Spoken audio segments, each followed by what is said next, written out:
বলে বলে ওগো ধনী প্রেমময়ী রাধে পাথর বলে ওগো ধনী প্রেমময়ী রাধে পাথর বলে রাধে বলে নয়নি জলে ভাসিল রাধে বলে নয়ন জল ভাসিল।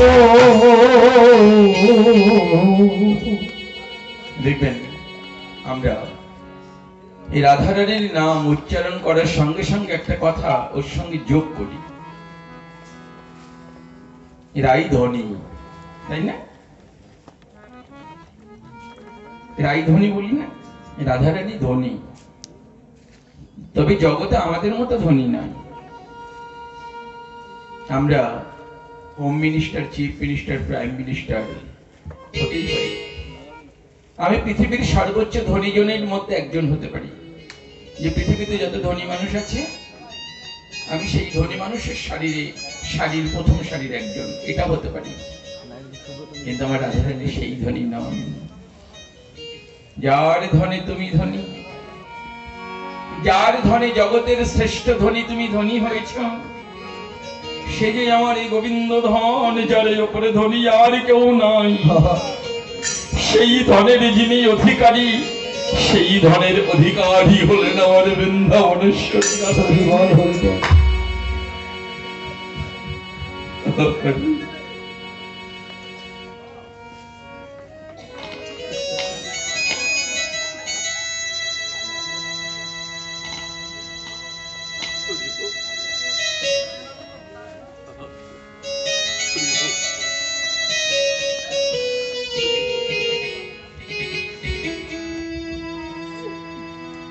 যার উপরে পৃথিবীর আর কোন ধনের সীমা হয় না, সে যে আমার প্রেমময়ী রাধারানী রাই ধনী। সে কোন ধনের ধনী যেন বলে, সে যে কৃষ্ণ ধনের ধনী। সে যে কৃষ্ণ ধনের ধনী। ওগো সে যে কৃষ্ণ, কৃষ্ণ ধনের ধনী। সে যে কৃষ্ণ ধনের ধনী। যে কৃষ্ণ ধনে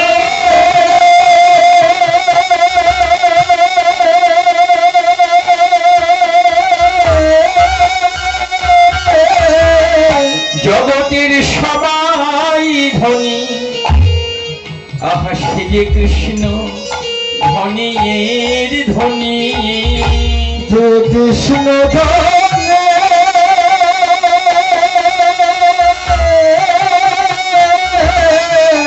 সবাই ধনে। কৃষ্ণ ধনে ধনী আমি।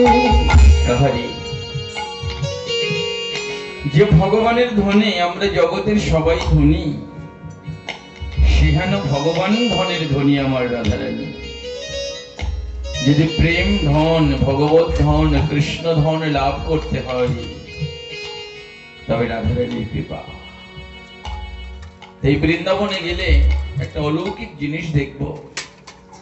এত কোটি টাকার মালিক যিনি, কয়েকশো কোটি টাকার মালিক, তিনি বৃন্দাবনে রাধাকুণ্ডের তীরে বসে হা রাধে বলে নয়ন জলে ভাসছেন। তার একটাই মাত্র লক্ষ্য, রাধে গো, আমি জাগতিক ধন চাই না। জাগতিক ধন আমায় যা দিয়েছ সব তুমি নাও। আমার বলতে যা আছে আমি সব তোমায় বিলিয়ে দিলাম। শুধু আমারে কৃষ্ণ ধন ভিক্ষা দাও, কৃষ্ণ প্রেম ভিক্ষা দাও। হে প্রেমময়ী, তুমি যেমন শত বছরে বৃন্দাবনে হা গোবিন্দ প্রাণে গোবিন্দ বলে কেঁদেছ, ঠিক এমনি করে আমি যেন দেহাষ্টিত বৃন্দাবনে বসে আমি যেন কৃষ্ণ বলে কাঁদিতে পারি। কৃষ্ণ বলে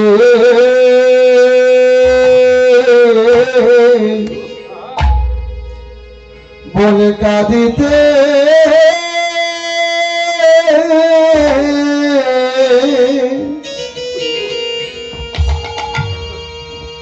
যেন কাঁদিতে পারি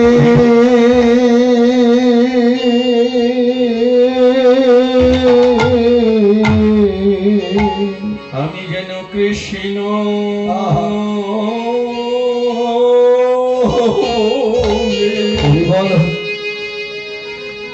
বলে কাঁদিতে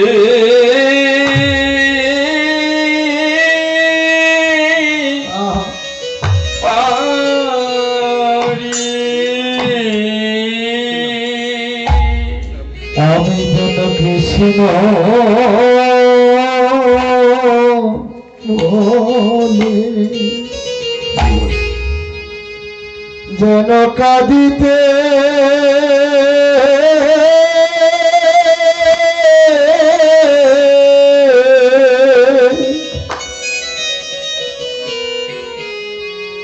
যেন কাঁদিতে পারি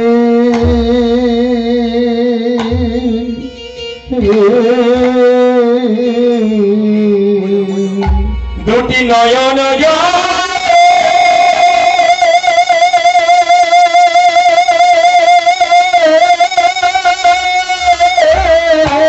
জলে মুখ ভাসায়ে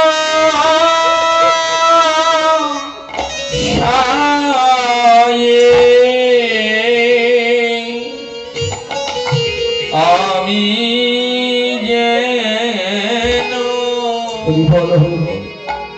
যেন কৃষ্ণ বলে কাঁদিতে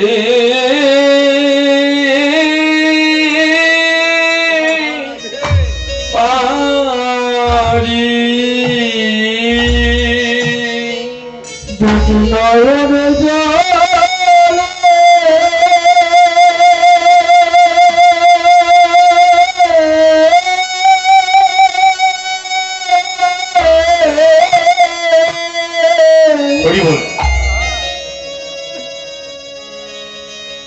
নয়নে জলে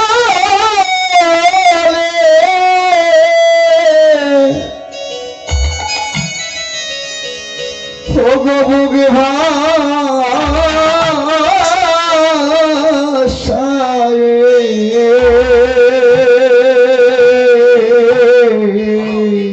যেন কৃষ্ণ বলে কাঁদিতে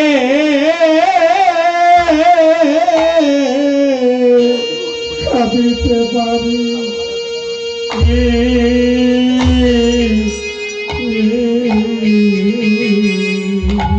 দুটি নয়ন জলে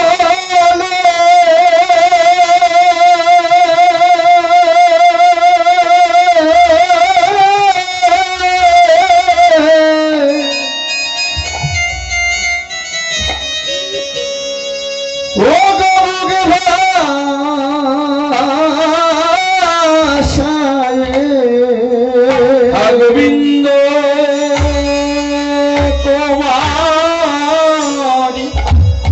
তোমার হলাম বলে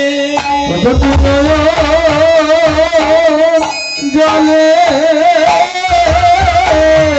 বুক ভাসায় গোবিন্দ তোমার হলাম বলে দুটি নয়ন জলে বুক ভাসায় গোবিন্দ তোমার হলাম বলে বুক ভাসায় গোবিন্দ কৃপা করো বলে বুক ভাসায় তুমি বিনায় আমার আর কে আছে নয়ন জলে বুক ভাসায় তোমার কৃপা নইলে বাঁচিব না নয়ন জলে বুক ভাসায় তোমার কৃপা নইলে প্রাণ বাঁচে না তোমার কৃপা নইলে প্রাণ বাঁচে না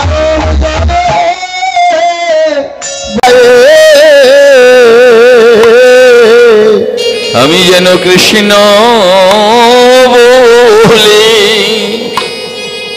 কাঁদিতে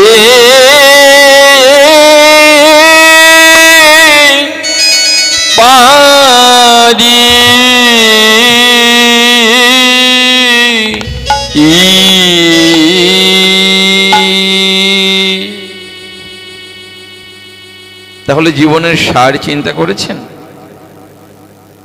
জীবনের সবই অসার।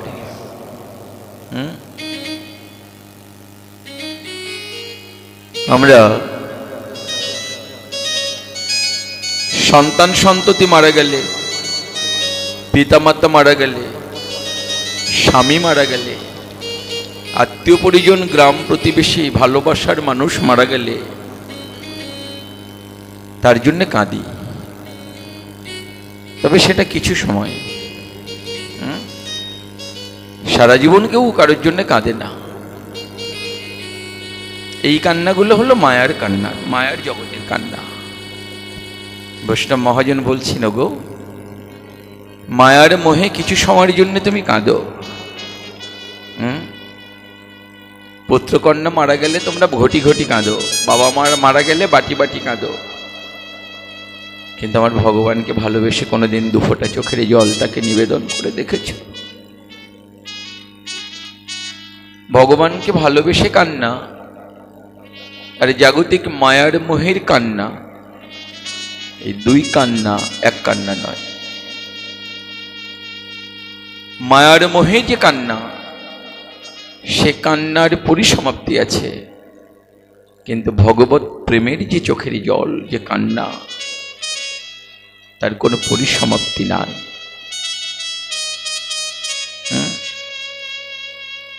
আমার কথাগুলো মিলিয়ে নেবেন। আপনি মোটামুটি ভালোই আছেন, বা আমরা ভালোই আছি। দুম করে কেউ পাশ থেকে এসে বলল, কি গো মন খারাপ করে বসে আছো কেন?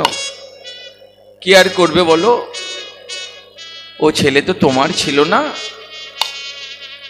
তাই তোমাকে ছেড়ে চলে গেছে। হয়তো 2 বছর আগে বা 5 বছর আগে পুত্র বিয়োগ হয়েছে। এই কথাটা কিন্তু আমার মনে ছিল না, ওই যে মনে করিয়ে দিল, তার পরিপ্রেক্ষিতে আমার চোখে জল চলে, আমি কেঁদে ফেললাম। মনে করিয়ে না দিলে ধীরে ধীরে ধীরে ধীরে ধীরে ধীরে ভুলে যাওয়া। তাহলে জাগতিক জগতের যে কান্না প্রকাশ্য দিনের আলোতে কেউ যদি মনে করিয়ে দেয়, তার কথা মনে করে মানুষ কাঁদে দিনের আলোতে। ভগবত প্রেমের কান্না দিনের আলোতে নয়, জগৎ সংসারের সম্মুখে নয়। যে জন ভগবানকে ভালোবাসে সে কি করে জানো? সারাদিনের শেষে যখন সবাই ঘুমিয়ে পড়ে, সারা পৃথিবী নিস্তব্ধ হয়, তখন একাকী বসে বসে হা গোবিন্দ প্রাণে গোবিন্দ বলে সারাটি দিন গোবিন্দ আমি সংসারীকে দিলাম, এই সংসারে কেউ তো আমায় ছেড়ে দিল না। সবাই সবাইয়ের মতো নিজেরটা বুঝে নিল। আমার মাথার ঘাম পায়ে ফেলে আমি জমিতে ফসল উৎপাদন করলাম, তবু কারো মন পেলাম না। আমি এত পরিশ্রম করলাম, তবু দিনের শেষে আমায় শুনতে হলো, আমি তোমাদের জন্য কি করেছি? গোবিন্দ তুমি তো কোনোদিন বলনি যে আমি তোমার জন্য কি করেছি। আজ নিজের কাছে নিজের বড় লজ্জা, নিজের বড় ধৃষ্টতা। যাদের জন্য জীবনের শেষ রক্তবিন্দু পর্যন্ত সারাদিন ধরে আমি বিলিয়ে দিলাম প্রখর রবির তাপে, প্রখর রৌদ্রের তাপে, যাদের জন্য আমি পিঠের চামড়া পুড়িয়ে ফেললাম, তারা দিনের শেষে আমায় বলল তুমি আমাদের জন্য কি করেছ? কিন্তু গোবিন্দ হে, এসেছিলাম ভবে তোমার নাম করব বলে, তুমি ভবে পাঠিয়েছিলে তোমার কথা শুনবো বলে, তোমার কথা বলবো বলে, কিন্তু আমারে বলা হলো না। তাই দিনের শেষে এখন সবাই ঘুমিয়ে পড়েছে, সবাই নিস্তব্ধ। হে অন্তর্যামী, আমি আর কাকে জানাবো? আমি মনে মনে তোমায় জানাই রাখিলাম, মনে মনে তোমায় জানাই রাখিলাম, মনে মনে তোমায় জানাই রাখিলাম। আমি মনে মনে তোমার জানাই রাখলাম, তোমার জানাই রাখলাম। আমার সেদিনের সাথী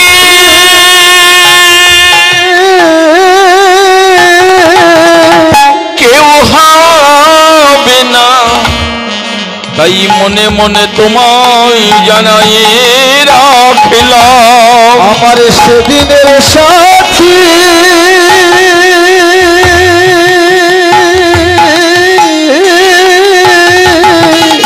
কে হবে না, মনে মনে তোমার জানাই রাখলাম।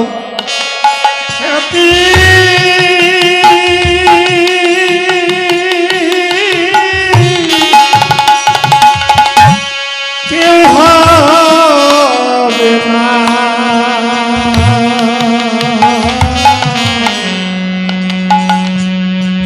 আমি মনে মনে তোমার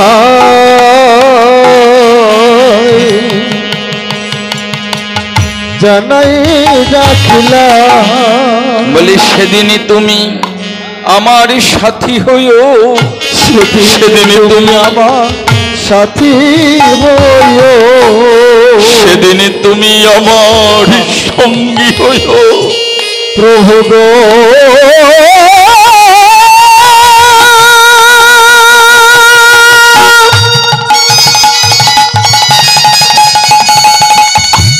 প্রভু গো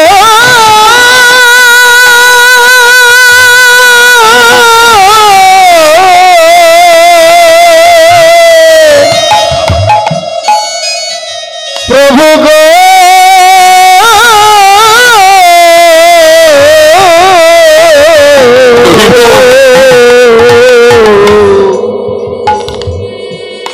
সেদিনের সাথী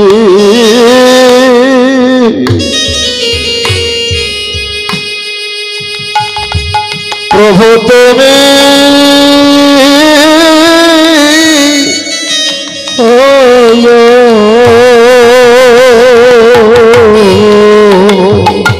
যেদিন আমায় অন্ধকারে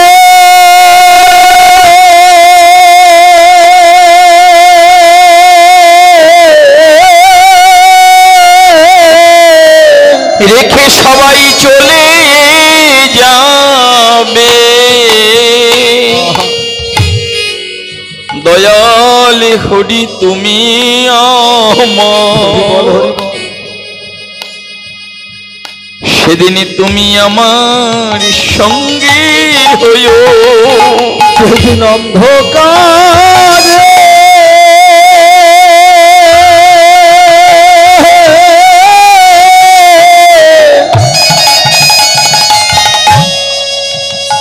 আমায় ফেলে যাবে,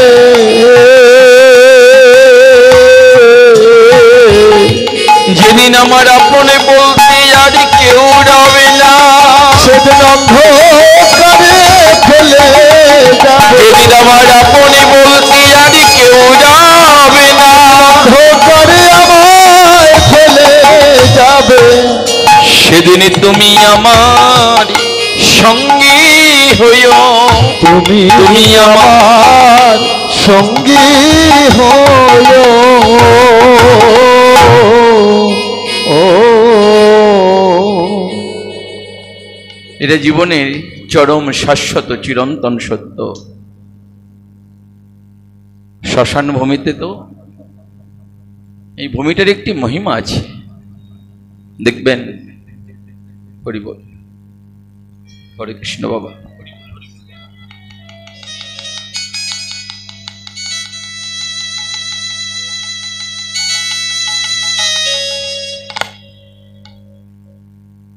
আমার দুইজন ভক্ত বাবা ভগবানের সেবার জন্য 100 করে টাকা দিয়েছেন। এ তো শুধু দান নয়, ভগবানের সেবা। এই অর্থ আমি আমার গোপালের চরণে নিবেদন করলাম। গোপাল যেন কৃপা করে ভক্তের সেবা অঙ্গীকার করেন। আপনারা সবাই ভক্তদের কৃপা করবেন, যেন ভগবানের কৃপা ভক্তদের উপরে বর্ষিত হয়। শ্রী গুরু নিতাই গৌর সীতানাথ প্রেমানন্দে হরি হরি বল। বল হরি বল।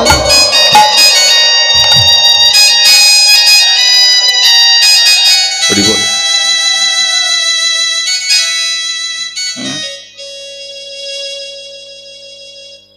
100 জন 200 জন 500 জন যাত্রী মিলে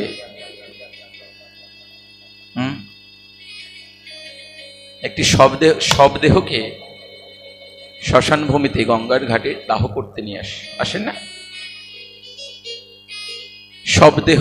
শবদাহ হওয়ার পরে প্রথা অনুযায়ী জল দিয়ে নির্বাপন করে শীতল করে মাটির কলসি সম্মুখে রেখে একটি লৌহ দণ্ড দ্বারা মাটির কলসিকে ভেঙে সবাইকে এগিয়ে দিয়ে আর পিছন ফিরে তাকাতে নাই, তাই না? জীবন কত নির্মম। একদিন যে সন্তানের জন্যে জীবনের সর্বস্ব উজাড় করে দিয়েছি, যাকে বড় করবার জন্যে, পেট ভরে কোনোদিন ভালো করে খাইনি, একটা ভালো পোশাক কোনোদিন পরিনি, যে স্ত্রীকে ভালো রাখার জন্য জীবনের সর্বস্ব উজাড় করে দিয়েছি, যে পরিবারকে যে সংসারকে সুখ দেবার জন্য নিজের সুখের কথা ভাবিনি, আজকে তারাই আমাকে জীবনের শেষ ঠিকানা শ্মশান ভূমিতে রেখে চিরদিনের মতো আমাকে অন্ধকারে একা রেখে তারা চলে গেল, একবারও ফিরে তাকালো না পিছনে। এটা জীবনের চরম নির্মম সত্যি, চরম সত্যি। এই যে মাটির ঘরটা রাখা হয়, ঘরটা কি কখনো ভেবে দেখেছেন? এই মাটির ঘরটা হলো আমার দেহটা। ঘট কি উপাদান দিয়ে তৈরি হয়? মাটি। ঘটের উপাদান মানে মাটি। আমার দেহের উপাদান মাটি। ঘট ভেঙে দেওয়ার পরে কি বাইরে বেরিয়ে আসবে? জল। আমার এই দেহের মধ্যে যে জল আছে এই জলটাই। তারপরে ঘটকে, মাটির ঘটকে শক্ত করবার জন্য কি লাগে? আগুনের তাপ। না হলে মাটির ঘট শক্ত হবে না আগুনে না পোড়ালে। আমার এই দেহের মধ্যে আগুন আছে, যদি দেহের আগুনটা না থাকে তাহলে দেহের কোনো মূল্য নাই। তাহলে জল পেলাম, মাটি পেলাম, আগুন পেলাম, ঘরটা যখন জলটা বেরিয়ে যাবে তখন ঘটের মধ্যে কি প্রবেশ করবে? বাতাস। জল যখন থাকবে না তখন বাতাস ঘিরে নেবে, ওটা হলো মহাশূন্য। আমার দেহটাও 5টা তত্ত্ব দিয়ে তৈরি। ক্ষিতি, অপ, তেজ, মরুত, বম। যে পঞ্চতত্ত্ব তার 5টি তন্মাত্র দিয়ে আমার দেহটা তৈরি, সেই 5টি তত্ত্ব দিয়েই ওই মাটির ঘরটা তৈরি হয়েছে।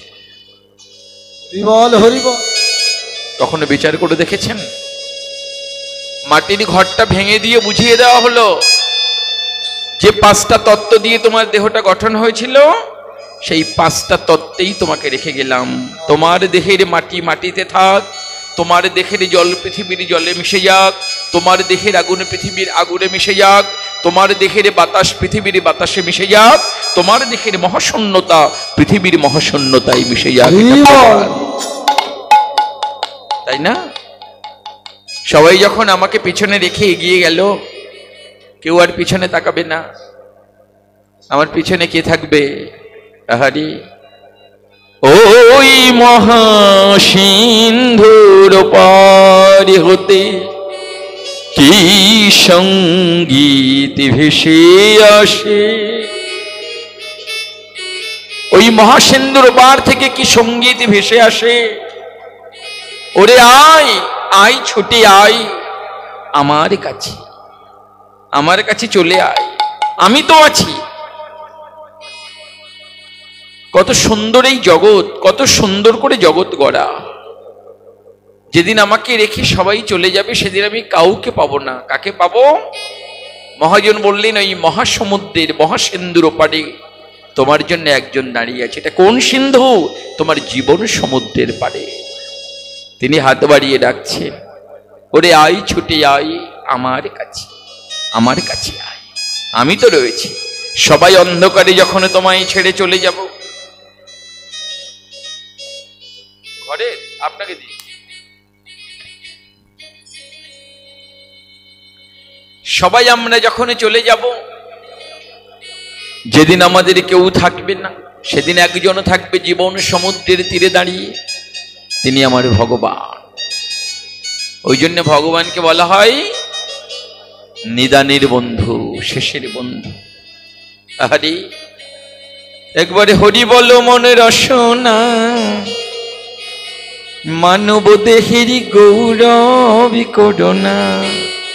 একবারে হরি বলো মনে রসনা, মানব দেহের গৌরব করোনা। একবার হরি বলো মন রসনা, মানব দেহের গৌরব করুণা।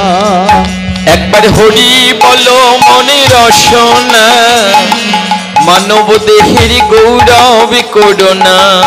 একবার হরি বলো মন রসনা, মানব দেহের গৌরব করুণা। এই মানব দেহ মাটির ভাণ্ড, ভাঙলে হবে লন্ড ভণ্ড। মানব দেহ মাটির ভাণ্ড, ভাঙলে হবে খণ্ড খণ্ড। মানব দেহ মাটির ভাণ্ড, ভাঙলে হবে লন্ড ভণ্ড। মানব দেহ মাটির খণ্ড, ভাঙলে হবে খণ্ড খণ্ড। সঙ্গের সাথী কেউ তো হবে না। একবারে হরি বলো মনে রসনা, মানব দেহের গৌরব করোনা। একবার হরি বলো মন রসনা, মানব দেহের গৌরব করুণা। হরি বল। সেদিন কে যাবে? কেউ না। ভবপারে কাকে পাবে? কাউকে না। হরি পুত্র পিতা ভাই ভগিনী, বড় আদরের সহধর্মিনী। আর পুত্র কন্যা ভাই ভগিনী, বড় আদরের সহধর্মিনী। পুত্র কন্যা ভাই ভগিনী, বড় স্নেহের সহধর্মিনী। পুত্র কন্যা ভাই ভগিনী, বড় স্নেহের সহধর্মিনী। শেষের বান্ধব শুধুই হরি, আর তোকে খোঁজবে না। আর শেষের বান্ধব শুধুই হরি, আর তো ভবে কেউ রবে না। শেষের বান্ধব শুধুই হরি, শেষের বান্ধব শুধুই হরি, আর তো কেউ সঙ্গে যাবে না। মানব দেহের গৌরব করোনা। একবার হরি বলো মনে রসনা, মানব দেহের গৌরব করুণা। একবার হরি বলো মনে রসনা, মানব দেহের গৌরব করোনা। হরি বল। শেষের দিনে কেউ থাকবে না।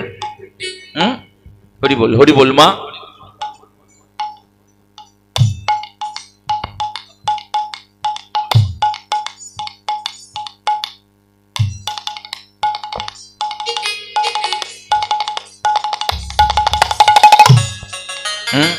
এটা হলো জীবনের নির্মম সত্য, যন্ত্রণাদায়ক সত্য, কষ্টদায়ক সত্য। সেদিন আমার বলতে কেউ থাকবে না। এইটা যারা শাশ্বত চিন্তা করেছেন, তারা এই সংসারের মায়ামোহ থেকে বেরিয়ে এসেছেন। সংসার মানেই তো যন্ত্রণা, তাই না? জীবন মানেই তো যন্ত্রণা। বেঁচে থাকতে মনে হয় শেষ হবে না। পাঠালেন যে নিয়তি, তার কাছে এই মিনতি। যিনি আমায় পাঠিয়েছেন তার কাছে আমি মিনতি করি,